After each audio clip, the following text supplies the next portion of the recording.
রাষ্ট্রপতি পদে মির্জা ফখরুল ইসলাম আলমগীর বিএনপির মনোনয়ন পাওয়ায় তার নিজের জেলা ঠাকুরগাঁওয়ের নেতাকর্মী ও সাধারণ মানুষ উচ্ছ্বাস প্রকাশ করেছেন।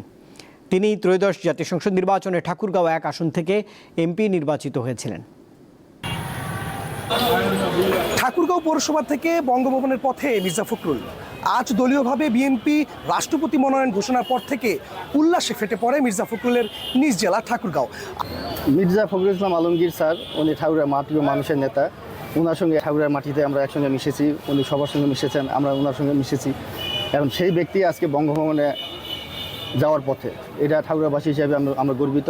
আমরা ঠাকুরগাঁওবাসী খুব গর্বিত যে আমাদের মির্জা ফখরুল ইসলাম আলমগীর, যিনি সবাই এক নামে চিনেন, তিনি যে রাষ্ট্রপতি হতে যাচ্ছেন, এই জন্য আমরা খুবই আনন্দিত। আজকে তিনি রাষ্ট্রের মহান দায়িত্বে মহামান্য রাষ্ট্রপতি হতে যাচ্ছেন, এই জন্য আমরা গর্বিত, জাতি গর্বিত, আমরা ঠাকুরের মানুষ গর্বিত। মির্জা ফখরুল ইসলাম আলমগীর বাংলাদেশের রাষ্ট্রপতি হিসেবে নিয়োগ পেতে যাচ্ছেন।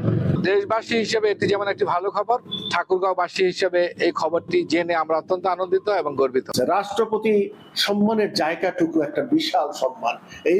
এই যে সম্মানের ঠাকুরগাঁকে চিনবে মানুষ, রাষ্ট্রপতির জায়গা। আগে বলতো বিদেশে গেলেও মহাসচিবের এলাকার মানুষ আপনি, এখন বলবে রাষ্ট্রপতির মানুষ আপনি।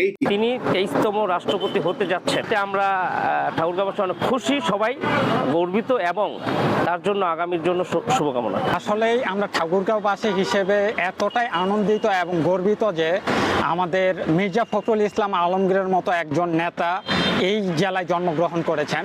মির্জা ফখরুল ইসলাম আলমগীর স্যার এমন একজন মানুষ, তিনি ঠাকুরগাঁওবাসী বাংলাদেশের জন্য অনেক অবদান রাখছেন। রাজনৈতিক জীবনে তার অনেক ত্যাগ ও শ্রম আছে। এমন একজন মানুষ রাষ্ট্রপতি হিসেবে আমাদের মাঝে আসবেন, এটা আমাদের সবার প্রত্যাশা ও কাম্য। ঠাকুরগাঁয়ের পরিচয় বহন করেই বঙ্গভবনে যাবেন মির্জা ফখরুল। তাই এলাকাবাসী এটাকে শুধু মির্জা ফখরুলের সাফল্য নয়, পুরো জেলার সাফল্য হিসেবেই দেখছে। ঠাকুরগাঁও থেকে মনিউদ্দিন তালুকদার, হিমেল, দীপ্ত সংবাদ।